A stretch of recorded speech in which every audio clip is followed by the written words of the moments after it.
Sevgili izleyenlerimiz, bu hafta Aksu Güzelyurt'tayız. Kötekli Yörüklerinin misafiriyiz. Yanımızda Kötekli Yörükleri Kültür ve Dayanışma Derneği Başkanı Sayın Veli Altıntaş var.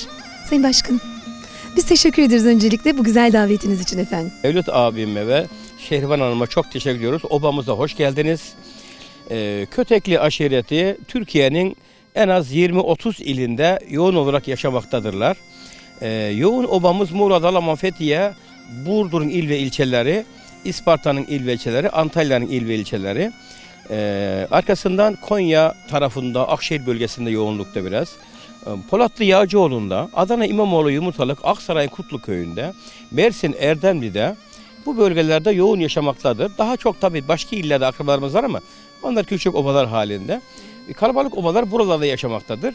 İşte biz de 2012'de nerede akrabalarımız var bunlarla buluşalım, kaynaşalım diye bir Kötekli Yörükler Derneği kurduk. O gün bugün faaliyetlerimiz devam ediyor. Bizim bir tek amacımız var. Konar göçer hayatı ne kadar yerleşik hayata geçsek dahi gençlerimizi aşılayalım. Onlar asimile olmasın. Bu kervan yürüsün diyoruz. Bugün de çok güzel hazırlıklar yapmışsınız. Bir tarafta işte odun ateşinde yufkalar açıldı, bükmeler, gözlemeler yapılıyor. Yayık ayranlarımız hazır. Dolu dolu bir kültür yolculuğuna çıkaracaksınız bizi. Çok sağ olun efendim. Bugün bir de Avrupa'dan misafirlerimiz geliyor. Onlarla birlikte eski yörüklerin yaşam biçimini anlatacağız. İşte ıstar dokuma, kıl tarama, işte yapmış olduğumuz çeşitli yörüklerin o oyunlarından onlara da oynatacağız. Onların kültürüyle bizim kültürümüzü inşallah kaynaştıracağız. Evet, aslında bir kültür alışverişi yapacağız. Çünkü biz de duyduk onu program öncesi. Evet. Avrupa Birliği projesinde şu an Antalya'da çalışmalarına devam eden o güzel ekip bugün de buraya misafir olacakmış. Evet, biz de o ekibi en güzel şekliyle karşılayıp buradaki eski yaşam biçimimizi onlara en güzel şekilde aktarmayı düşünüyoruz efendim. O zaman biz fazla geç kalmayalım da hemen şöyle gidelim bakalım.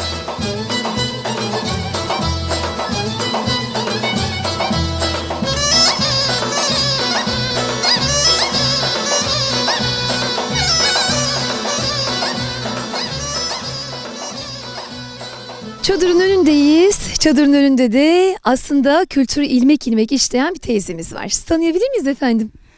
Ben Aksu, Kötekli'de Aksu Güzelyurt'tan Teslime Çetin. Hoş geldiniz Teslime teyzeciğim. Sağ ol yavrum, sen de hoş geldin. Hoş bulduk. Deveyle, davarına, koyununa, sığırına ben yaylaya göçtüm. Bizim Anamas yaylasında Altınoluk yaylamız var. Evet. Tarlalarımız var, takkalarımız var. Hep ekerdik, dikerdik. Şimdi her şeyden gidip geliyoruz da ekip dikmemiz fazla yok. Evet. Gene de gidiyor 25-24 binden indi beton ev yaptılar. Hı. Gidenimiz gidiyor, gitmeyen burada kalıyor. Çocuk çalıştığı için fazla benden gidemem. Beyim öldü. 11 sene oldu öleli. Şimdi göçtük, konduk mu diye yavrum. Arı çadırımızı kurarız böyle.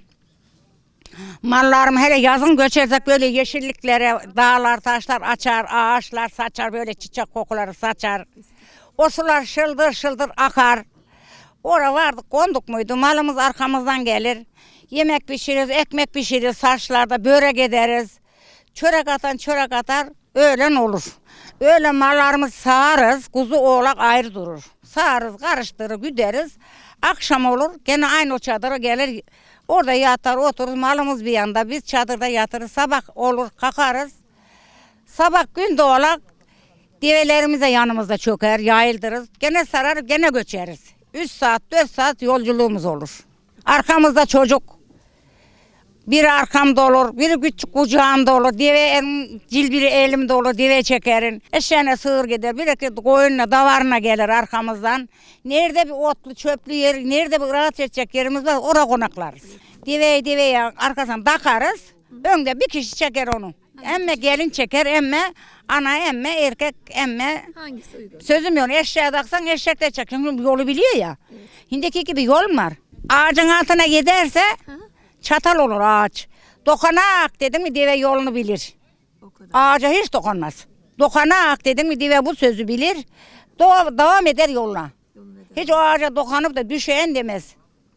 Devenin dikkat eder. Aynı insan gibi deve dikkat eder. Devenin dikkati çok iyidir. Temiz otların içinde böyle çiçeklerin içinde göçüp konduğumuz için yaz geldim hepimiz göçmek istiyor. Ama geçince mahalle kuzum yerleştik. Yerleşer 68 sene mi oluyor bilmem biz burası. Uzun zamandır. Aslımız yörük, göçebeyiz. Kötekli yörüyüz biz. Şimdi teyzeciğim Buyur. göçtük, Göçtük. geldik, Anamas Yaylası'na konduk, Konduk. çadırımızı kurduk. Sabahleyin kalktık, sabahtan geceye kadar neler yapıyoruz orada? Akşama kadar. Evet akşama. Yavrum sabah kalkarız biz kadın olan evde yemeğini yapar, ekmek pişirir, yufka ekmek. Eğer erkeklerimiz mala gider, güder gelir öğlene koyun, akşam ikindin gider yatıya.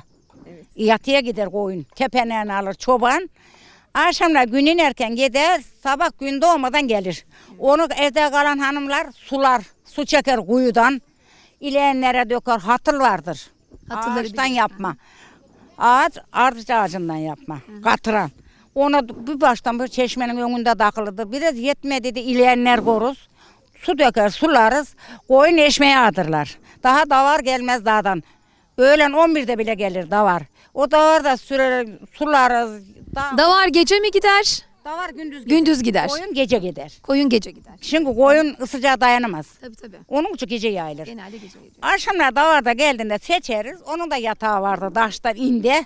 O da oraya yatar. Bir yeriz, yemeğimizi yeriz. Allah ne verdi? Allah ne verdiyse. Mesela ne pişirirsiniz? Ne pişirirsiniz genelde yaylada? Neler pişer? Pişirelim yavrum. Ölemeç pişiririz, dar çorbası pişiririz, keşkah pişiririz. Ölemeç nedir? Ölemeç undan olur. Tarhanın eşidir o. Tarhanaya benzeyen bir şey. Sade yanı da güzel olur. Suyu çilersin öyle dersin öyle de ettin de ölemeci olur o topak topak. Ondan kere kaynatırsın suyu salarsın. Piştiğin aynı tarhanın üstüne bir de sade yağına biber döker, biberine salça dökersin. Benim elimi bağlasınlar senin de ayağını afiyet olsun. Ama dolaz diye bir yemek var. Bunu biraz anlatır mısınız bana? Anlatırım yavrum. Dolar şimdi yavrum peyniri çalarız. Davarın sütünü. Koyun, davar karıştırır çalarız kazana. Onu keseleriz. Onun suyunu kaynatırız ateşe vururuz. Bir hafta kaynar o. Bir hafta da peynir çalarız suyunu. O sapsarı suyu çıkar onun. Çökelik aynı hindiki yoğurt suyu gibi.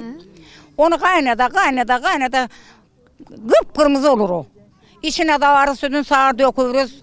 Ayran varsa onu döker. Yok yetmezse komşulardan alır döker. Biz de onlara verir. Onu biz değişiriz öyle birbirimize ödüş gibi. Kaynattın mı kıpkırmızı peynir olur. Peynir biz onu hort deriz. Şimdi dolaz değil ona. Onu şimdi basarız. Koyulur o. Aynı kına karmış gibi çok koyulur. Ondan geri deriye basardık. O sırkar dışına suyu varsa. Onu tekrar bir daha döker bir daha basarız. İyi olur. Onu tuzunu atarız içine azıcık da un çalarız. O bir durur güzün. Burada da geldik miydi ya Antalya'ya. Gel bize gelelim Antalya'ya gelelim. Gözvezir'de gelelim. Gelene gidene de ederiz. Katarız bir çıkarız bile bir topak. Peynir yemese yarım kilo kadar 250 gram. Katarız bir tavaya. Saplı tava olurdu bizde evvel ateş var ya ocak yok ya. Onu eritiriz. İçine azıcık un çalarız. Onu katarız tabağın birine. Sade yağı üstüne dökeriz. Afiyet olsun sana. Teyze aslında var ya yatacağınız yeri, yiyeceğiniz ekmeği Biz 15 hepsini kişi, değil mi? 15 kişi bir çadıra sığardık evveli.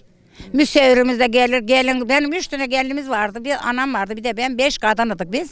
5 erkek, belki 5 de misafir gelirdi. O kara çadırın içine hepimiz sığardık. Şimdi müsevvir geldi miydi, müsevvire köşeye hasır yazarız. Köşeye yatırız, gece kalırsa. Hasır özeldir o zaman. Hasırın üstüne yatıyoruz gari keçeyi, yeni keçe. Misafir geldi diye. İşte bu çadırın içinde Cenab-ı Allah tarafından ateş yakarız. O duman bizim hiç gözümüze gitmez. 40 pencereli derler bu çadıra.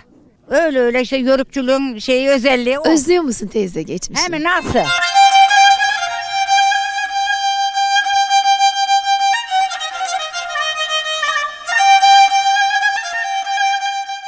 Şimdi o diveler gelecek göçelim dediler hemen böyle yürüyeceksin yaylaya. Daha doymadım. Daha doymadım diyorsunuz. Demek ki o zaman bu kültür çok başka, doyulacak bir kültür de değil, Şimdi değil mi? buradan göçeriz tertemiz bak. Öteki yere konarız tertemiz buz gibi. Güzün de gelirken gene aynı konarız ama güzün boğut olmaz. Gene de her nerede mi neşeli her bungarlardan bir su içeriz. Yörüklerin düğünü nasıl olur teyzeciğim? Yavrum yörüklerin düğünü ekstra da yaylada ederler. O zaman selbest oluyor ya yayla 4 ay. Yaylaya gezmeye aptallar gelir davulun omzuna alır. 2 karı 2 erkek gelir gezerler yayla yün toplarlar peynir yağ neyse onu toplarlar. Genelde aptallar mı yapıyor düğünü? Evet ya? aptal yapar Yörüklerin düğünü. bizim yörük düğün yapmaz. Onlar gezmeye gelir. Hangi yaylada düğün gezerler, hangi oğlan kız evlenecekse hemen o anda hemen bir bayrak dikerler yazmadan.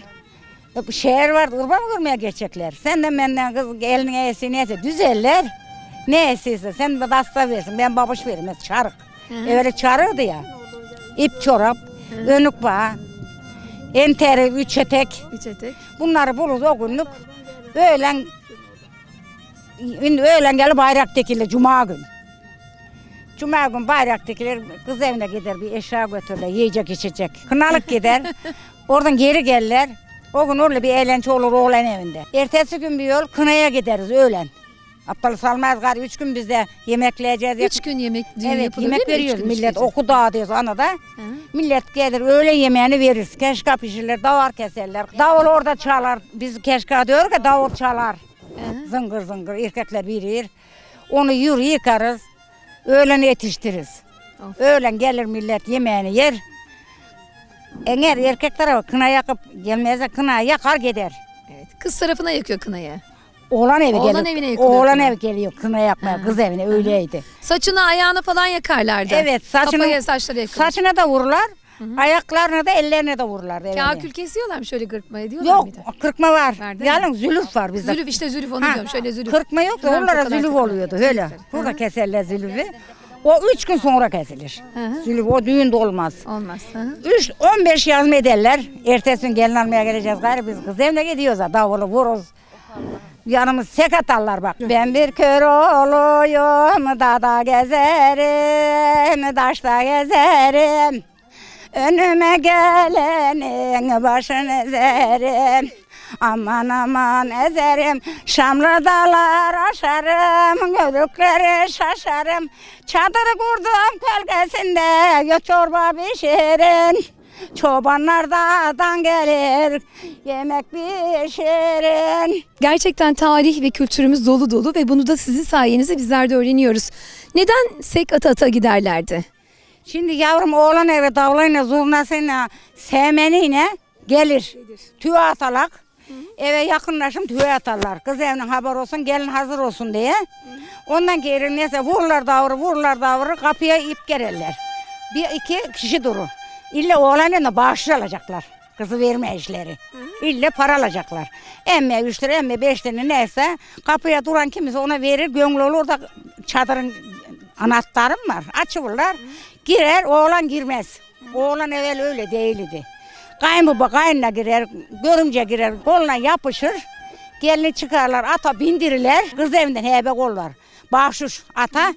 Ondan geri sek atalar. Karlar arkada, erkekler önde gider. Karlar el ele tutuşur, sek atar kızım. Ondan oğlan evine geldiğimizde, bittiğinde indirmelik. Vururlar davru indirmelik. Gelinen deve veren, sığır veren, davar veren, davar, para veren, para, altın veren verir.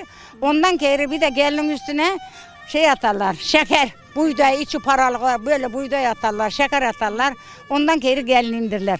Hopladım çıktım kayanın başına, seyrettim çöl ovanın yüzüne. 3 avcı düşmüş izimize. Üç avcı düşmüş izimize, sinekler konsun benzinize, sızılar insin dizinize. Ben yavrum diyemeledim kaldım.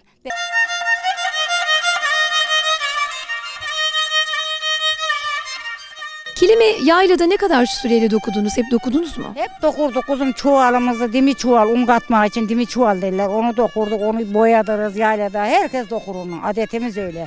Yörük çuval olmadan deveye neyle saracaksın? Kıl çuvalımız ayrı olur, yün çuvalımız ayrı, un çuvalımız, dimi çuval derler. Ala çuvallar, ona sırt katarız. Deri çuval olur, toplu çuval, ayrı alalı. Onu toplu çuval deriz, ona şişimizi, oklağımızı katarız. Onun için derilerimizi, tuluklarımızı katarız. O dimi toplu çuval dediğimizde onu katarız. Develeri ayrı ayrı sararız. Bu hep yörük olanın, aşiret olanın hepsinde vardır o. Vardır değil mi? Dokumadır. Dokumadır. Altımıza yazdığımız keçeden kezi dokumadı. Keçeyi de dokuma. dokutturuz. Dokuturursunuz. Evet. Şimdi kilimin başına geçsek şöyle dibi. Geçelim. Hadi bakalım.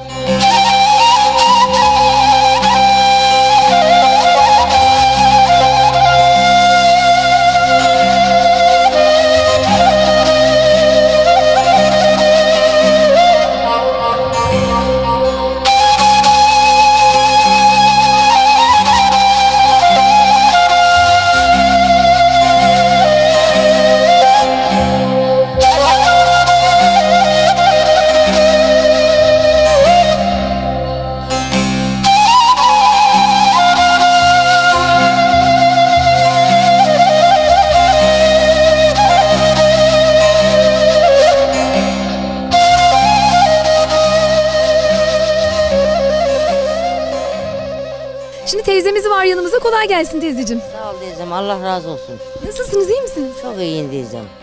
Bu nedir? Bu darak, bu da davar kılı. Keçi kılı mıdır o? Keçi kılıdır. Bu kılı kırkarız Mayıs'ta. Yörükler yaylaya gitmeden önce kırkarız. Böyle dararız, vurma ederiz. Vurmadan sonra eğeririz. Eğerdikten sonra bu ıstarda şu çadırın Kıl çadırı. stilini dokuruz. Stilini ayrı dokuruz. Kanatlarını ayrı dokuruz. Bir çadır haline getiririz. Şimdi bunun iyice taranması demek İyi eğermesi. iyi eğirmesi demek Ha. aslında değil mi? Bu çok önemli. Böyle yaptın mı eğrilmez. Topak topak olur değil mi? Akmaz. Oklayla beraber böyle golcak yaparız. Böyle. Kirmende yerirsiniz değil mi? Hemen de eğririz. Şimdi teyzeler gelince kirmen var ya, aynı onda eğririz. Onu bir de bükeriz. Koyun yününde kilim dokunur. Keçe olur, kepenek olur. Ama bunda olmaz. Keçe, kilim olmaz bunda. Bunda sade Kıl çadır olur. kıl çadır olur, kıl çuval olur. Şey katmak için, zehirlerimizi katmak için, develere sarmak için böyle annelerimiz dokurdun. Ben dokumadım bunu. Böyle. Bu bitese böyle çekeriz. Bu tam şu olur, daranır. Ondan kereceğim şuraya atarız.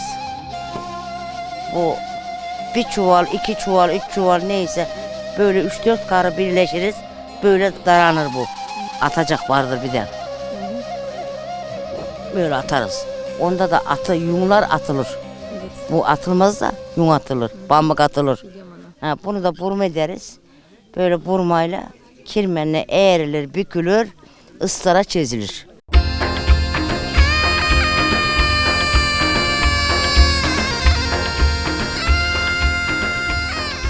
Gözlemeler, yufkalar açılıyor, pişiriliyor. En güzel şekilde misafirlere ikram edilecek ama biz de birazdan yiyeceğiz. Önce bir bereketli olsun diyelim efendim. Merhaba, nasılsınız? Sağ olun. Siz nasılsınız? Teşekkür ediyorum. Şu an yufkalarımız açılıyor. Yufkalarımız açılıyor, böreklerimiz yapılıyor. Misafirimiz gelecekmiş. Erkeklerimiz misafir bekliyor. Biz de börek açıyoruz. Mayalı mı? Değil, mayalı değil. Mayalı da yapılabilir de değil bu. Kolay gelsin. Tanıyabilir miyiz sizi? Sağ ol bacım, hoş geldiniz. Hoş bulduk efendim. Adınız nedir? İsmim Melahat Çetin. Misafirlerimiz gelecekmiş. Onlar için börek yapacağız, katmer yapacağız. Bazlama deriz biz eskilerden, onu yapacağız işte. Atacağım, pişecek. Ondan sonra tereyağıyla yağlayacaklar. Ona bazlama deriz. Arasına çökelik koruz. Böyle katladığımız zaman ona börek deriz.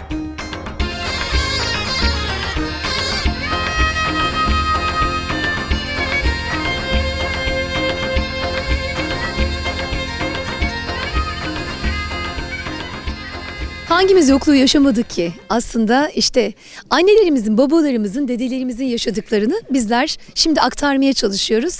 Çünkü her şey var şimdi hayatımızda. Teyzeciğim, yokluğun en derin yaşandığı zamanlardan işte elinizde gördük.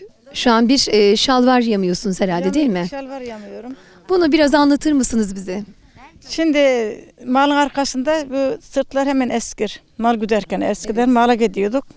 Hemen eskir, bunu yırtılanı, söküleni atmayız. Yamar kiyeriz. Değil mi?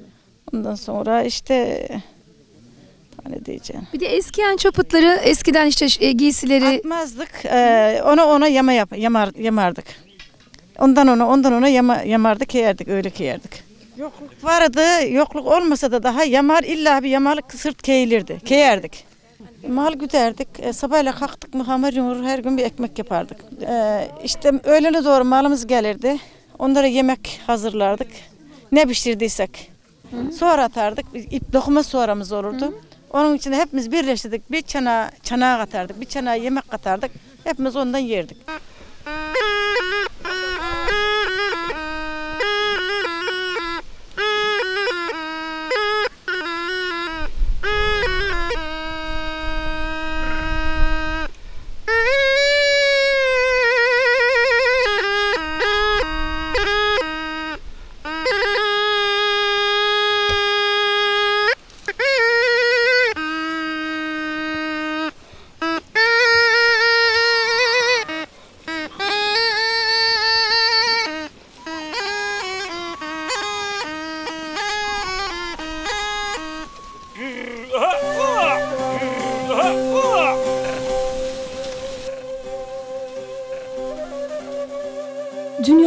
almış tam 7 koldan, sırtında Okya'ya gidermiş yoldan.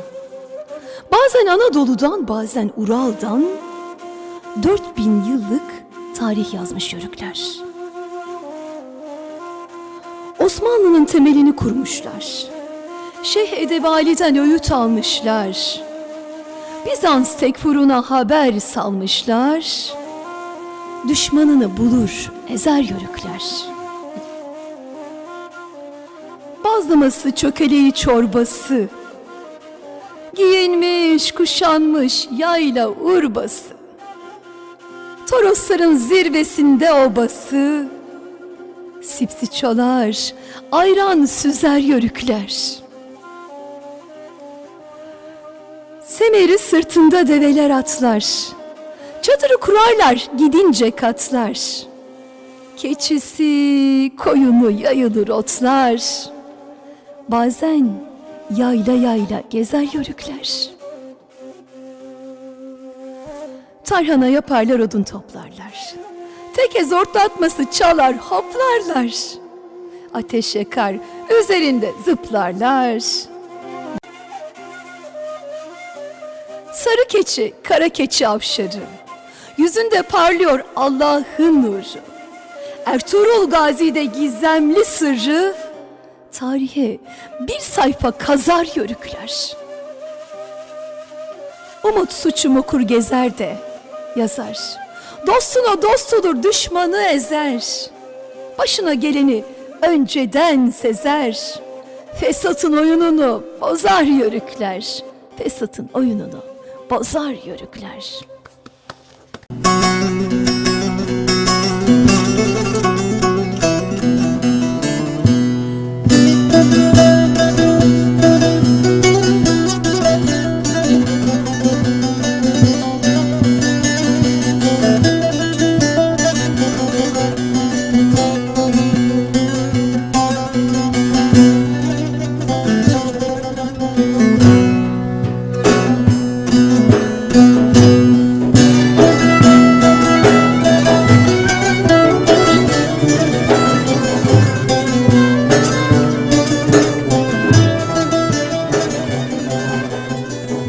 Dünyanın farklı ülkelerinden gelen misafirlerimiz, işte gördüğünüz üzere soframız kuruldu. Yörüğün kapısı açıktır, yörüğün gönlü açıktır, sofrası açıktır sevgili izleyenlerimiz.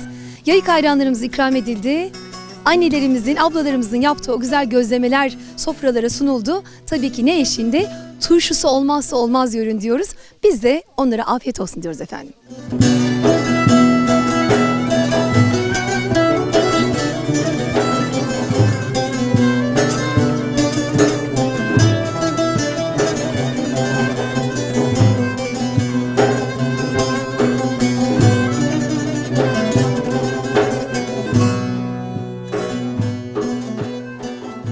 Sevgili izleyenlerimiz, en güzel şey aslında hoşgörü, kültürler arası iletişim ve bizler de bunun en güzel örneğini bugün Kötekli Yörükler Derneği'nin çadırında, obasında, en güzel otağında görüyoruz. Giydirdik, alımızda, yeşilimizde varız bizler ama dedik ki giyer misiniz? Böyle atlayarak geldiler. Elimizde olan imkanlarla en güzelini yapmaya çalıştık. Belki doğudan batıya şöyle Avrupa'ya doğru renk olmaya çalıştık. Sayın Hamdi Sarıcı, hoş geldiniz efendim. Hoş bulduk. Siz de hoş geldiniz. Tabii öncelikle böyle bir projede Antalya'mızda ağırlamaktan mutluluk duyuyoruz. Tabii buna öncülük eden kültür programı yapımcısı Mevlüt abimizin mahdumu oğlu böyle bir Ahmet Bey'in böyle bir proje yaptığı için biz de ona müteşekkiriz. Çünkü geçmişi olmayanın geleceği olmaz. Geçmişine sahip çıkmayan, köklerine ve kökenlerine sahip çıkmayan milletler yok olmaya mahkumdur, yok olmuşlardır. Biz her zaman diyoruz, yörüğün çadırının kapısı yoktur, misafiri baş tacıdır. Bakın küçücük bir yörük çadırında onlarca ülkeden değişik misafirlerimizi çok basit bir şekilde ağırladık. Tamamen natürel, kendi yörüklerin kendi ürettiği yiyeceklerden. Onun için böyle bir proje yaptığı için Ahmet Bey'e çok teşekkür ediyoruz. Mevlüt Bey'e çok teşekkür ediyoruz. Burada misafirleri ağırlayan Kötekli Yörükler Dernek Başkanımız Veli Altıntaş'a teşekkür ediyoruz. Onun yanında burada hizmet eden mahalleli yörük kardeşlerimize hepsine çok teşekkür ediyoruz. Ve buraya gelen tüm misafirlerimiz de hoş gelmiş, sefa gelmiş. İnşallah onların beğenmişlerdir. Memleketlerine gittiklerinde inşallah iyi bir şekilde bir anı bırakmışızdır diye düşünüyorum. Ben Fiona, ben aslen Arnavutluyum, Makedonya'dan geliyorum ve bizim için bu çok iyi şey ve biz çok mutluyuz. Teşekkür ederim her şey için. Teşekkür ederiz. 2-3 ay önce ben Makedonya'ya geldim. Biz de oradaki asıl yani kardeşimiz de bir Türkmen, o da bir yörük. Geçmişte belki buralardan gittiler oralara. Onları buralarda görmek bizi çok mutlu ediyor. Çok teşekkür ediyoruz. İnşallah memleketlerine gidince selamımızı götürürler oralara. My name is Antonia. I came from Croatia. Here is really beautiful. The clothes is really beautiful and the food is really delicious. So thank you for your hosting. I'm Vasimira from Bulgaria. The clothes are amazing. I think they look good on me. The food was delicious. Thank you very much for the hospitality. And whenever you come to Bulgaria, you're always welcome. Hello everyone, I'm Elisabetta from Macedonia. I feel very welcomed here. I like these clothes and atmosphere and the food was really delicious. Thank you for your hospitality.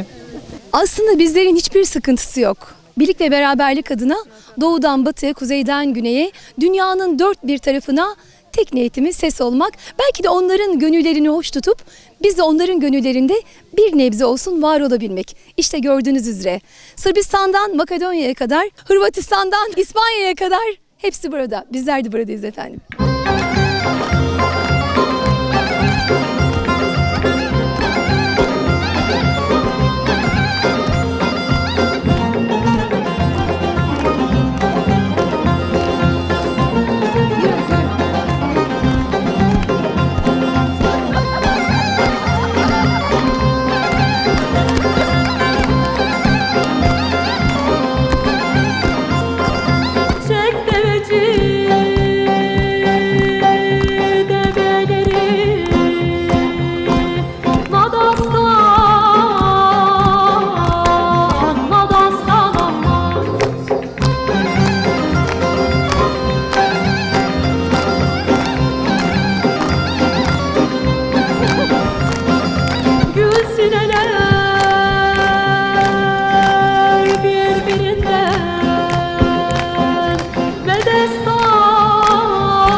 Ak kolları sıktırmış altın gümüş bilezik.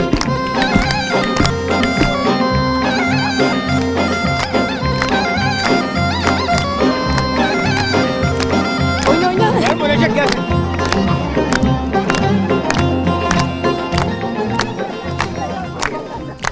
Kültürler arası alışverişimiz devam ediyor. Önce deve oyunumuz ve atımızla beraber meydanlarda yörüklerimiz estiler, gürlediler. Dediler ki bizler de onu yapacağız dediler. Şimdi onların hazırlıkları başladı. Yurt dışından gelen misafirlerimiz oyunu oynamak üzere şu an deve ve at için kostümlerini giyiyorlar efendim. Yeah, I'm Simone from Italy and I'm really happy to be here with these amazing people and yeah, I am fun now. And I want try to be the legs of the cammello in Italian.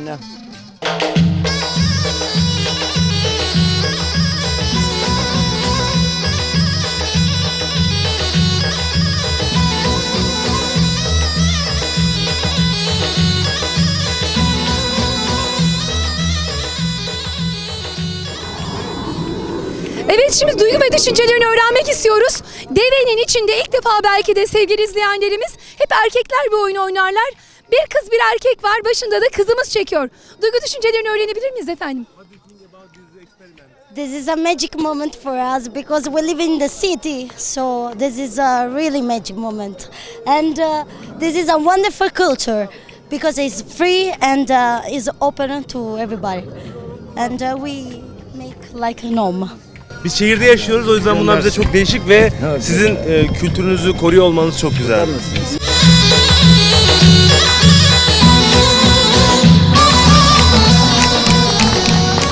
Aslında hiç de yabancılık çekmiyoruz. Adımlar, hareketleri gördüğünüz üzere çok da çabuk uyum sağladılar Türkiye ve kültürümüz efendim.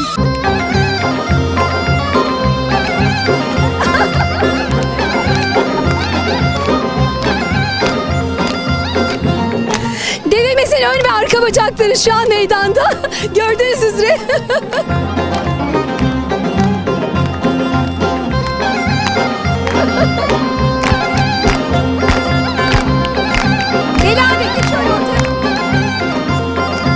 Çek deveci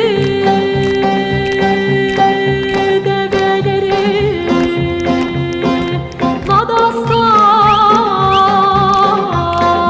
Nadastan aman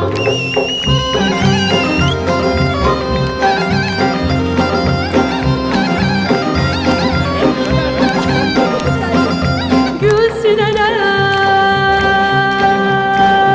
birbirinden Bedestan olmaz Devesi var cansız Gerdanı var bensiz Ben olamam sensiz Sen de durma bensiz Öpmelere nazik Sevilmemiş yazık Ak kolları sıktırmış Altın gümüş bilezik Yes, very nice. I think very interesting clothes for me.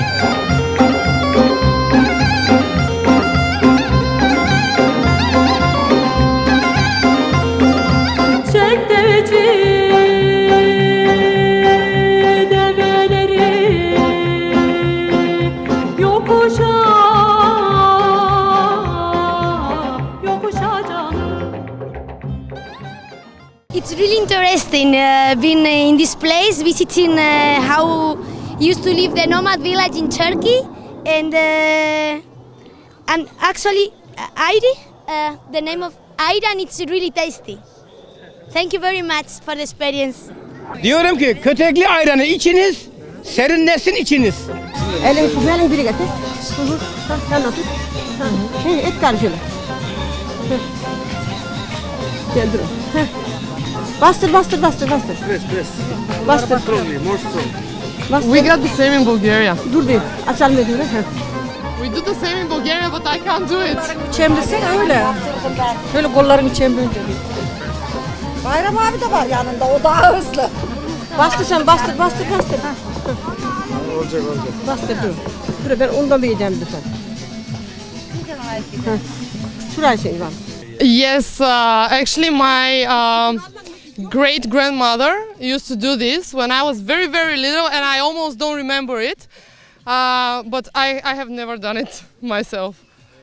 Ama biraz da sanki atadan gelen bir el alışkanlığı var. Çok da yabancı gibi görünmüyor. İşte ya. Şu tutar.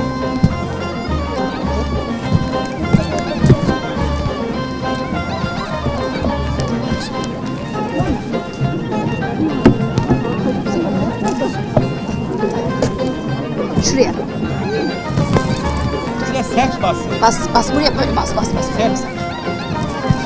Güzel. Üstüne bas. Okey. Bakalım bu şeyleri nasıl? Okey.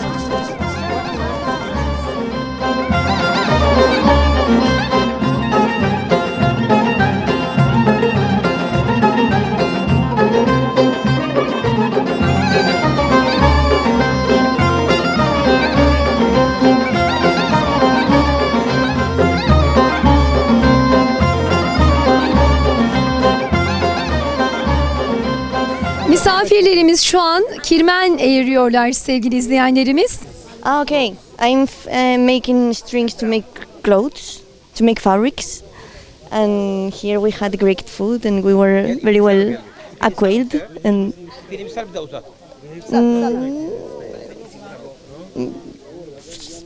in Spain. I guess something similar, but not with this technique, I guess.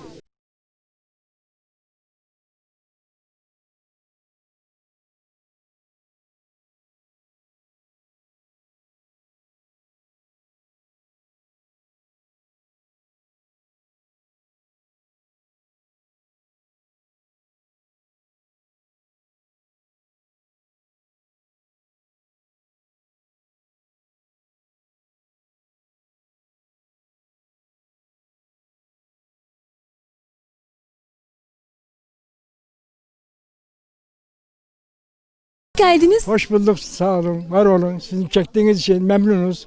Yörüklerin bu koyundan kırkılır. Efendim böyle kirmenle eğilir. Ondan sonra böyle elde çorap örülür, kazak olur. Çuvalı yaparlar. Kilim yaparlar. Kilim yaparlar. Hepsi, heybesi olur. Yörüklerin hep kullandıkları bu koyun türünden, geçikirinden yapılır yani. Kıyım eşyası da ondandır. Ne zamandır örüyorsunuz bunu? Ben bunu çocukluğumdan beri örerim. 10 yaşından beri örerim. 10 yaşından beri örerim. Koyun güderim. Halen gidiyor musun? Halen daha güderdim. Askere gidesiye kadar güderdim. Koyunu çektiğim zaman ırmaklardan, denizlerden atlatırdım. Arkamdan düşerlerdi yani. Bu şekilde. Aslında kültürü halen yaşatıyorsunuz, yaşatmaya çalışıyorsunuz değil mi? O belli zaten, o kesin. Yani gelir kaynağımız sırf ondandı bizim. Evet. Yörüğün en kıymetlisi hayvanları ve davarları. Onlarla nefes alıyorlar. Develerdir. Böyle bunlar. Biz teşekkür ediyoruz sana. Teşekkür ederim. Siz de Senin yolun açık olsun diyoruz ama önce Allah sağlık versin size. olun, var Bol olun. bol bunlardan ölün bizlere. Sağ olun, var olun. Ben de sizden memnunum. Ben ilk defa görüyorum sevgili izleyenler. Aslında belli bir yaşa kadar köy yerinde yaşamama rağmen hiç görmedim ve bilmiyorum da. Bunu teyzemize soracağız. Bunun adı nedir? Şimdi bu önlük bağ derler, çarpanalı. Şuna çarpana derler. Bu çarpanalar öküz gönünden olur. 200 senelik var. Yani dedemden kalmış, babaannemden kalmış bu çarpanalar. Eski. Onu böyle geçirirsin, yönetlersin. Bak bu yüzü benzemez onun. Evet, bu çarpanalı ipi herkes tanımıyor. Küçük kadın bilir. Ben bunları dokurum, bunu da ederim.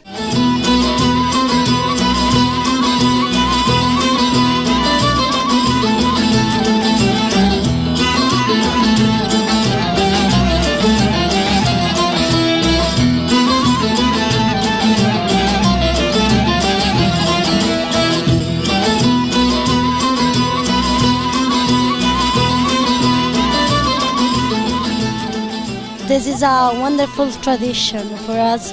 We have also in Italy, but we lost it.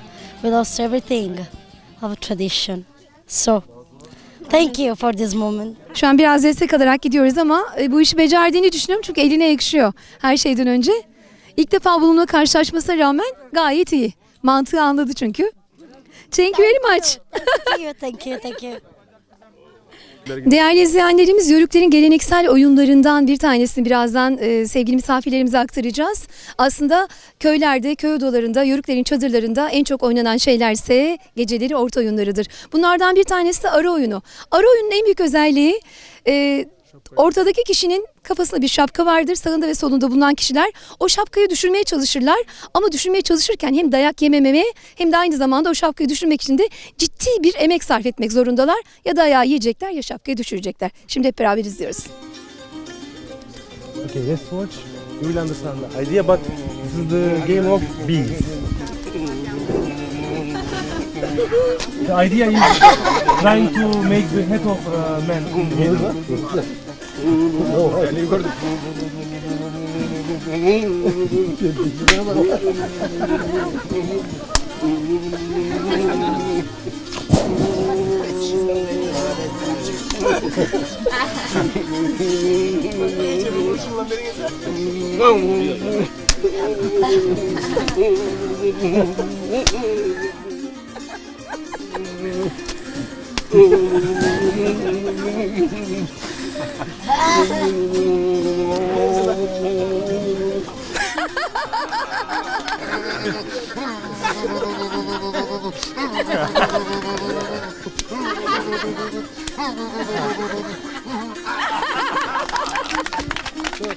Yeah, I really like this game, and but I'm so scared about. He's so big. Come on, if he catch me with his hand, he's like boof, and I died. But the game is so funny. Gerçekten çok eğlenceliler. İyi ki de gelmişler. Oyunu çok beğendiğini fakat sağ tarafında duran arkadaşın çok iri yarı olduğunu işte vurduğu anda zarar göreceğini düşünerek çok korkmuş. Ondan bahsetti. Bizler teşekkür ediyoruz kendilerine efendim. Şapkayı iyice tak. Yok şapka. İyice tak şapka. And men, we can just do like this when she does like this. Yeah. Think that cat will go without. Şapkayı banyo gibi duruyor.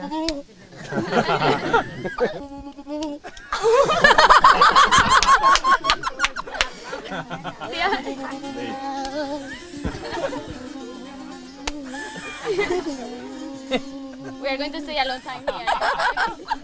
Kurnazlık yapıyor. Joder, tía.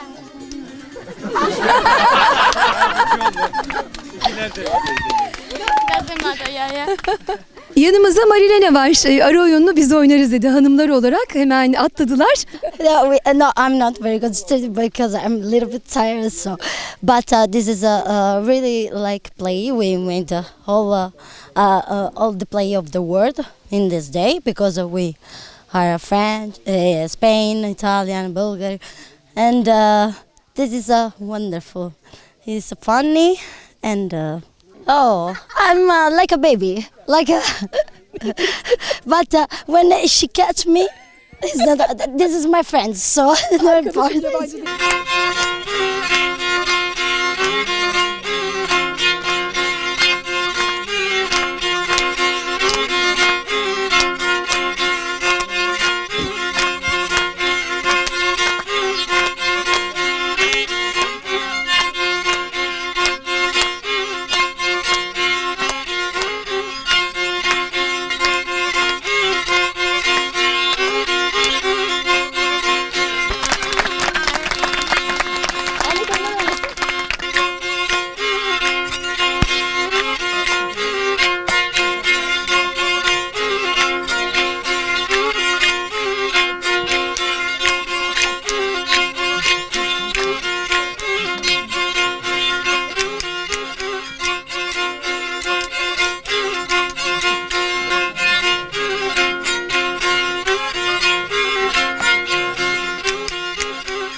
Değerli izleyenlerimiz, Kötek Yörüklerinin çadırındayız. Bugün aramızda Akdeniz Üniversitesi Yörük Kültürünü Araştırma ve Uygulama Merkezi'nden doçent doktor Fatih Uslu geldi.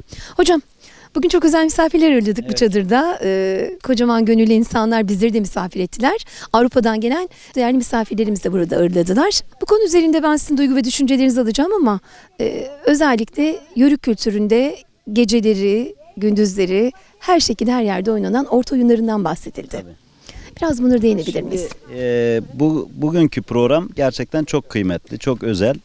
Çünkü bizim Yörük Araştırma Merkezi'ni kurarken TÜZÜK'te de değindiğimiz bir konu vardı. Bu da Yörük kültürünü sadece kendi yaşam alanlarımızda değil, bizim dışımızdaki kültürlere de tanıtmak. En önemli projelerimizden birisi buydu. Bugün bunun mutluluğunu yaşıyoruz. Çeşitli Avrupa ülkelerinden paydaşların buraya gelmesi ve bu kültürü bizzat yaşayarak, uygulamalı olarak, bizzat oyunları bizzat uygulayarak kültürümüze katkı sağlamaları çok anlamlı.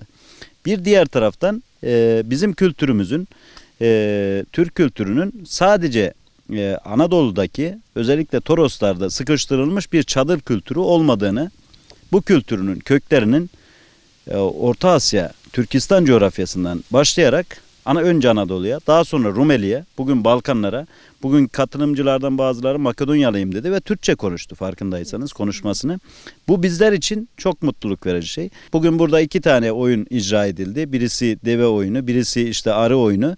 Ama bunun dışında da bizim işte kültürümüzde çelik çomaklar, körebeler ve benzeri birçok oyunlar var. Bu kültürdeki oyunları başka kuşaklara, başka nesillere aktarmak bizim için çok kıymetli. Ve buradan şunları da edinmiş oluyoruz. Bakıyoruz ki bir İtalyan rahatlıkla bizim arı oyunumuzu oynayabiliyor ve bunu paylaşabiliyor. Kültürler arası etkileşim, kültürler arası kültür örüntüleri dediği Ruth Benedict'in işte bu çok kıymetli bir şey. Bizim esas itibariyle Türk kültürünün dünyada benim bir çalışmamın bir tanesi de İsviçre Schwingen güreşleriyle Türk yağlı güreşlerinin kıyaslamasıdır. Yani benzeşen ve ayrışan yönlerini ortaya koymak esasen insanlık için bunlar çok kıymetli şeyler. Ortak paydalarımızı ortaya çıkartmak. Bakın burada İtalya, İspanya, Bulgaristan, Makedonya ve Hırvatistan'dan gelen çeşitli öğrenci gruplarıyla ve arkadaşlarla oradaki çeşitli hocalarla, katılımcılarla birlikte hiç yabancılık çekmeden Yörük çadırının içerisinde kapısı olmayan bu çadırdan hepsi içeriye girdi. Gönül rahatlığıyla Allah'a ısmarladık diyerek, güle güle diyerek, Türkçe konuşarak ayrıldılar. Bu özlenen bir tablo. Bunların sayısının çoğaltılması gerekiyor. Buradan tabii ki ev sahipliği yapan, burada bizleri ağırlayan Kötekli Yörüklerine ve Yörük Dernek Başkanımız Veli Altıntaş'a buradan şükranlarımızı sunuyoruz. Burada çalışan kadınlar, erkekler, herkes birlik içerisinde kültürümüzü tanıttılar. Çok gerçekten müteşekkiriz. Keçeyi anlattık, çadırı anlattık, stili anlattık, buradaki olan olayları anlattık. Kendileri bizzat uygulamalı olarak yaşadılar. Biz açıkçası hani sizin kültür kervanının sloganı heybetimizle çıktık yola, heybemizle çıktık yola, heybetimizle devam ediyoruz sloganı. Bu şekilde heybelerinin dolu bir şekilde gittiğini ve bunların uzun yıllar hafızalarından silinmeyecek bir gün yaşadıklarını düşünüyorum ben. Bu bizim Yörük kültürünü de bahsederken biz Türk kültürünün özüdür diye bahsediyoruz ve en korunaklı kalesidir Türk kültürünün. Dolayısıyla her zaman ifade ettiğim şeyi tekrar ifade etmek istiyorum.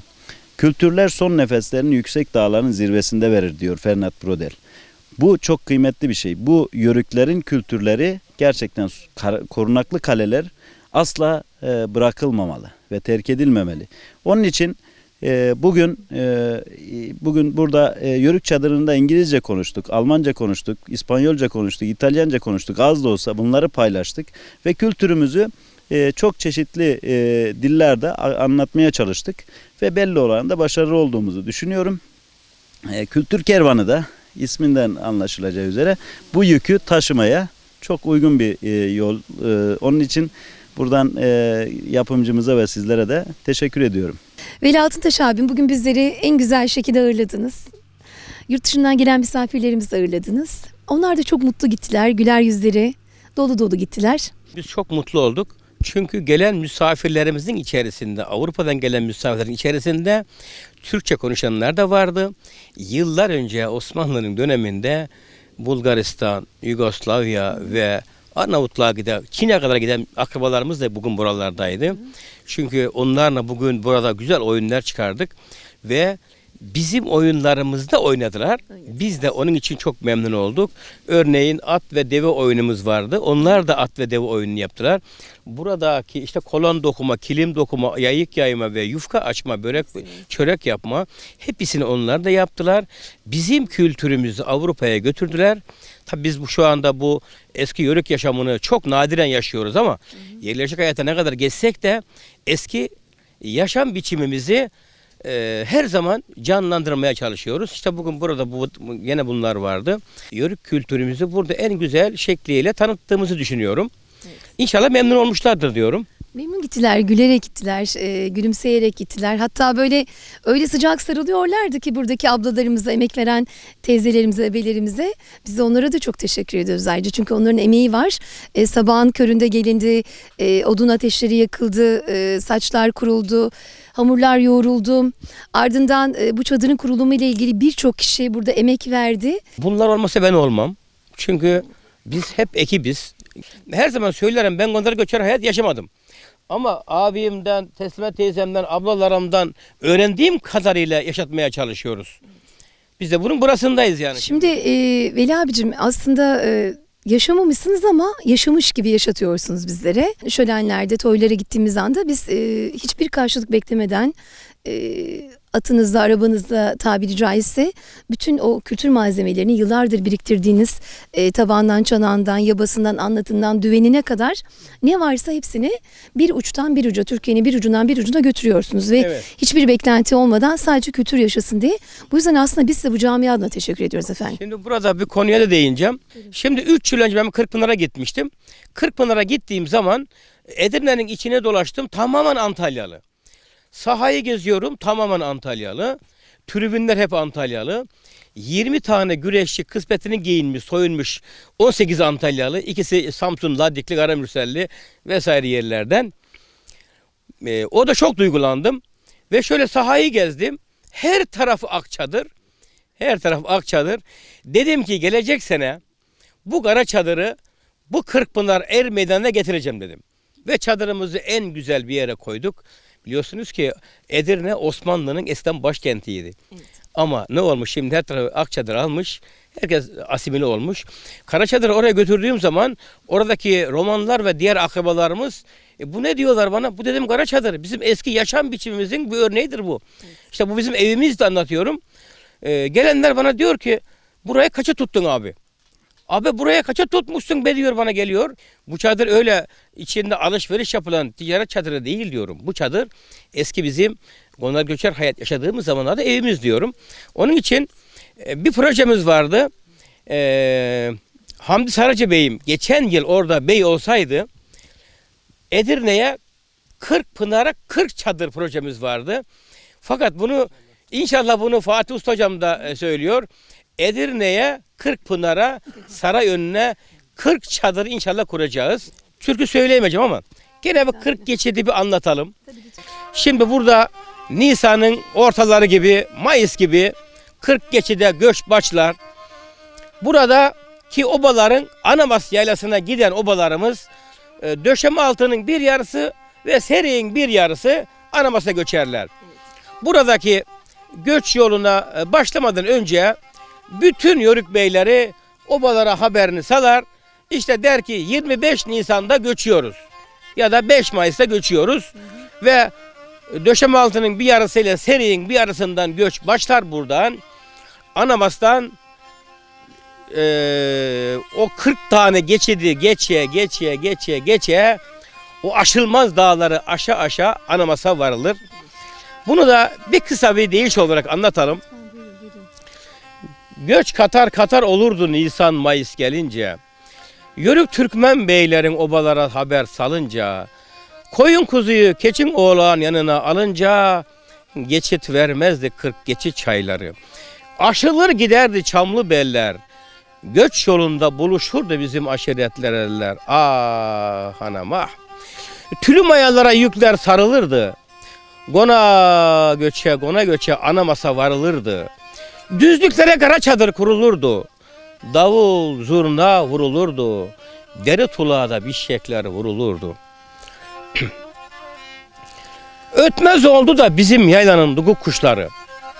Yörükler göç eylemiş de geride kalan yurt taşları. Geldim gördüm talan olmuş bizim yaylanın ağaçları taşları. Yaylam aklıma gelince akar gider gözümün yaşları diyorum. Hani nerede? Hani nerede bizim kınalı keklikli kayalar? Kayboldu gitti dedem Karaveli'nin tülü tülü mayalar. Aşiretler sizi teke çukurunda kara batlıcanla cırt domates oyalar. Gelin yaz gelince ana masa göçelim. Altın oluktan soğuk soğuk sular içelim diyorum. Valla bunun üzerine soğuk suları içelim dedi ama bizler herhalde şu an Yörük çadırındayız. Yayık ayran da var. Biz ayran içeceğiz. Siz de buyurun gelin efendim.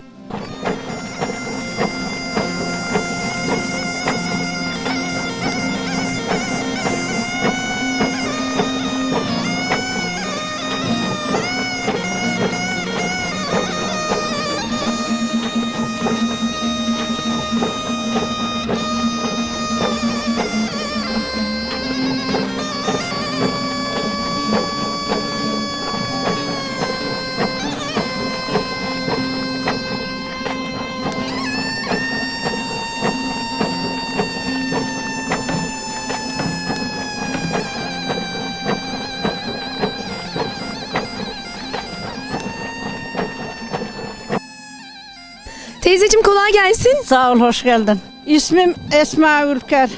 Antalya Aksu Kötekli yörüğü. Bu tuluk neden yapılmıştır? Hangi hayvan derisidir? Kısır geçiden olur. Gancık kısır geçiden yaparız. Şamın kabuğunu yontarız, dışının kara yerini. Taşta sürteriz. Bunu evvel bulamaçlarız. Neyle bulamaç yapıyorsunuz? Ondan. Ondan sonra dışının tüyünü alırız. Şamın kabuğunu sürteriz. Onu bir dürer büker yatırırız. Onu aldı mıydı tekrar yıkar. Ondan sonra tutar bir tane şam kabuğu yontarız, ederiz, sürteriz. Bir tane yatırırız.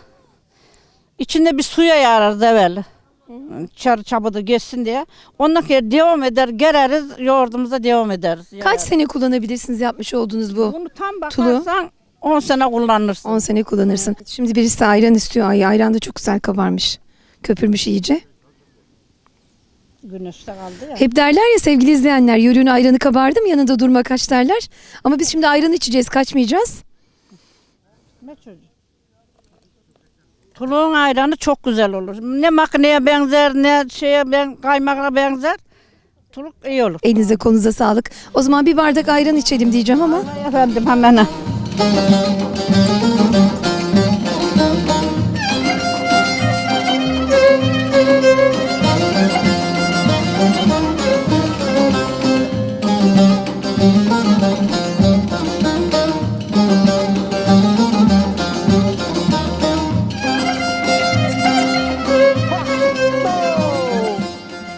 Sevgili izleyenlerimiz, çadırımızın yakınında bir koyun sürüsüne rastladık. Koyun sürüsü olur da çobanımız olmaz mı? Hemen mikrofonu uzatıyoruz. İsmim Ramazan Uslu, Manavgatlı, Bozahmetli yörüklerdeniz. Biz Orta Asya'dan gelmiş ve bugüne kadar devam eden, yörük göçebe hayatını devam ettiren, bir taraftan da aşiret olarak geçir ama biz yörüğüz. Yörük olmakla gurur duyuyoruz.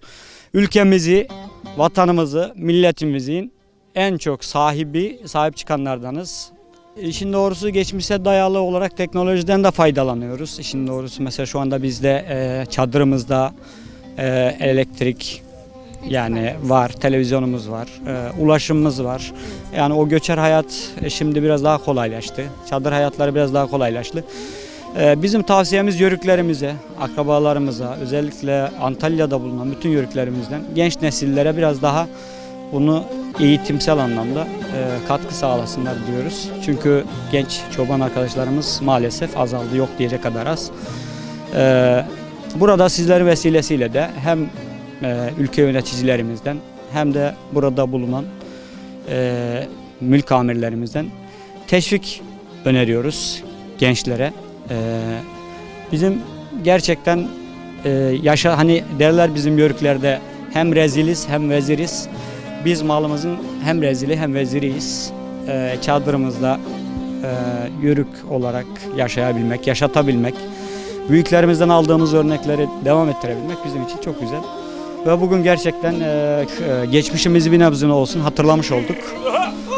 Hepsine ayrı ayrı teşekkür ediyoruz, saygılar sunuyoruz. Hep yaşatalım, hep var olalım, devam ettirelim diliyoruz. Ve böyle bir şeyi yaşamak bizleri onurlandırdığı için doğrusu sağ olun, var olun, teşekkürler. Koyun sesi, kuzu sesi, bilmem bu neyin nefesi, adamın adam sevmesi geçti haydi zaman oldu. Ben yanarım yavrum sana, yavrum yanar yavrusuna. Tabiatın kanunudur koyun meler kuzusuna. İşte adamın adam sevmesi geçti haydi zaman oldu derken onlar bu kadar haydi zaman olmasına rağmen yürüyüm, gurur duyuyorum. Sonuna kadar da en iyi şekilde bu kültürü taşıyacağım diyor Ramazan Uslu. Bizler de kendilerine teşekkür ediyoruz. Yolumuza devam ediyoruz efendim.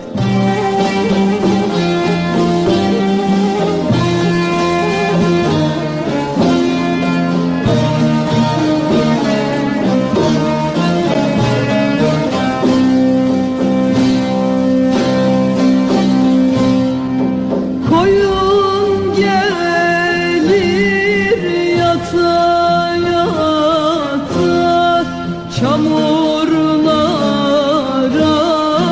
bata bata. Gelin Ayşem sele gitmiş yosunları tuta tuta. Aman Ayşem yaman. Merhaba teyzeciğim, nasılsın? Merhaba, iyiyiz şükür. Sen nasılsın? Sağ olasın, elhamdülillah iyiyiz teyzeciğim, sağ olun, teşekkür ediyorum. Adınız ne teyzem? Emine Kütük. Emine teyze kaç yaşındasın? 84. 84. Allah daha çok uzun yıllar versin sana. Sağlıklı yaşamak nasip etsin. İnşallah çok yaşamayalım be. Burada kışlardık Antalya'nın mevkisinde. Yaz geldi mi malımızına ay yalağına çıkardık anamasa. Anamasa. He. Kaç sene göçtün hatırlıyor musun? Anacığım çok göçtük, çok konduk. Ta yeni yerleştik. Kaç senedir yerleşik hayattasınız? 30 sene oldu ya. 40'a da vardı. Evet. Kaldık gayrı. Yer aldık, köylü olduk. Değil mi? Evveli göçebeydik. Eskiyi özlüyor musun teyze? Eskileri özlüyor musun? O göçmeyi özlüyor musun? Evveli sağlamadık. Şimdi herkes hasta. Hasta değil mi? Neden sen? Bu kıl çadırın içinde dururduk ama altımızda bir ot asır, keçe, çul ama hayat vardı. Hayat vardı. Şimdi betona girdik. Herkes ölüm de çok, hastalık da çok. 6 kızı vardı babamın. Oğlan uşağı yoktu. Oğlan uşağının yaptığını biz de yapardık. Devemiz çoğdu. Babam deve katarlar alır gider Duz Gölü'ne. Ötelerde nerede? 17 günde gelirdin Duz devesi eve. Çuval çuval alırdın köylerde. Satarlardın. Diri tuz. Heye. Ondan kere evi bir yere yerlerlerdi. Güz yurdu gayrı. Gene bir güz tuzuna giderlerdi. Bir sefer tağa getirirler. Ondan kere herkes kışlasına göçer. Antalya'ya iner. Burada esas Karaman köyü vardır orada. Karaman köyünde otururduk. Oradan babam gene deveyi çeker, kız çocuğunu birini yanına alır. Ta Almalı tarafına yüke gider. O zaman arabam var. Tabii. Köylerde yok. Kaç gün gidiyordu kim bilir değil mi teyzeciğim? 3 günde filan gelir, iskeleye yıkarlar yükü. Babacığım gene alır kız çocuğunun erişkininin birini. Gene gider. Kızım eşya al der, deve yularla çöker. Yükü saralım. Arkadaşları da olurdu. Babam da devecilerin savranıydı. Devecilerin savrını ne demek teyzeciğim? Savran demek en başta. En başı askerlerin hindi büyüğü olduğu gibi. Evet, aynı öyleydi. Babamın emrinden çıkmazlardı. Kaç tane deveniz vardı hatırlıyor musunuz? 9 tane tülümüz vardı. Tülü deve. Tülümaya diyorlar değil mi? Tülümaya. Ondan kere kükürt derdik. Kükürtlerin anası kancık deve. Onlar gayrı. Kışın buhurçu gelir bastırısı. Tülü olur o. Onun anaları da vardı. Yoz deve deriz. İşte öyle vakit geçiririz. Gene kışlarız. Kışın gene göçeriz. Yaylaya yazın. Yaz geldiğinde. İşte öyle bizler de vakit geçirdik. Sonra bir oğlumuz oldu. 7 kızdan keri. 6'ydı kız. Biri öldü. 7 kızdan keri bir oğlan evleti verdi. Allah. İşte onu hettelem büyüttük. El bebek gül bebek diyoruz şimdi ona değil mi? Ettelem. Dağdan kestim keleste, kuş besledim kavaste. Dediler yarın ölmüş, yetiştim son nefeste.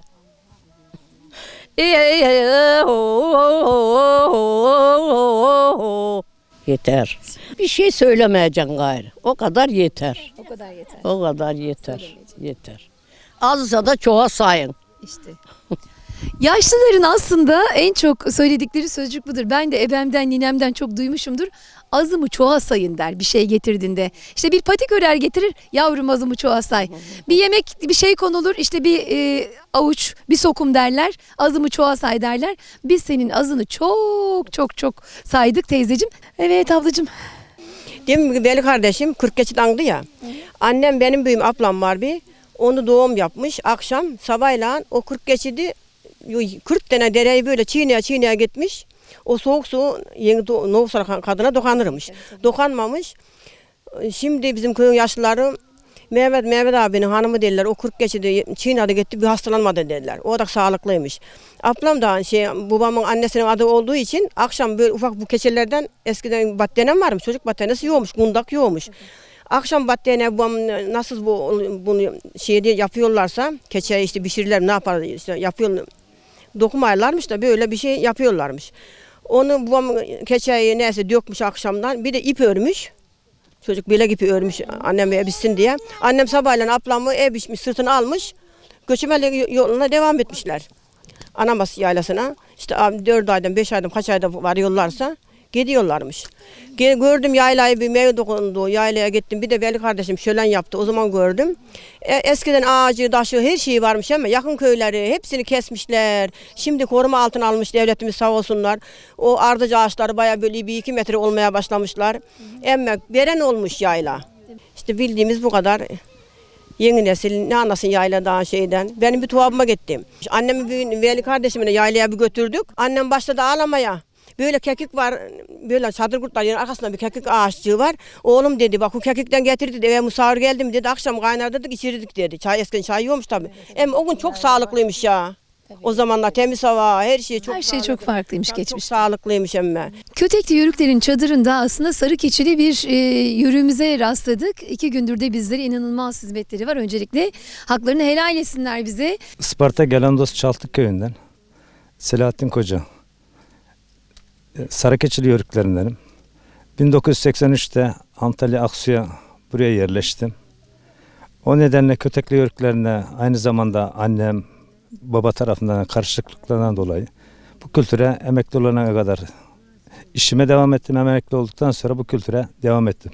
Hizmet etmeye çalışıyorsunuz değil mi? Bugün de Kötekli Yörüklerin çadırındaydık. Özellikle Avrupa'dan gelen misafirlerimizi ve bizi en iyi şekilde ağırladınız. Biz çok teşekkür ediyoruz size. Teşekkür ederiz, sağ olun. Nasıl buldunuz misafirlerimizi? Çok süperler, çok güleş. Çok teşekkür ederim hepsine de ayrı ayrı. Sizlere de onlara da bizleri tanıttığınız için ayrı ayrı emeğinize sağlık diyorum. Gülümseyen yüzler, gülümseyen gözler olduktan sonra sığamayacağımız yer de yoktur sevgili izleyenlerimiz. Çadırların hep kapısı açıktır ya. Onun için gönül otağlarına oturduk bugün biz. Hemen böyle dönüyoruz. Merhaba efendim, tanıyabilir miyim sizi? Ben Ali Atılgan. Benim babam ve babaanne tarafım Kötekli Yörüklerinden. Biz de arkadaşların söylediği gibi biz yörükçülüğü yaşamadık. Yaşadıklarını anlattıklarına göre yaşatmaya çalışıyoruz. Bu etkinliklere katılaraktan bizden sonrakiler, biz görmediğimiz gibi bizden sonrakileri göstermek için bu etkinlikleri yapmak için uğraşmaktayız. Esnaflık yapıyorum. İşte arkadaşlara yardımcı olmaya geldik. Sağ olun sizin sayenizde yurt içi ve yurt dışlarına da bizim Kötekli Yörükleri tanıtıyorsunuz. Sizlere bunun için minnettarız. Bizler de size çok teşekkür ediyoruz Alp'cim. Sağ olun, çok teşekkürler. Sevgili izleyenlerimiz, bu hafta Antalya Aksu Güzelyurt İncikpınarı mevkiindeydik. Kötekli Yörüklerin çadırındaydık. Program yapımcımız Mevlüt Öncel ve ben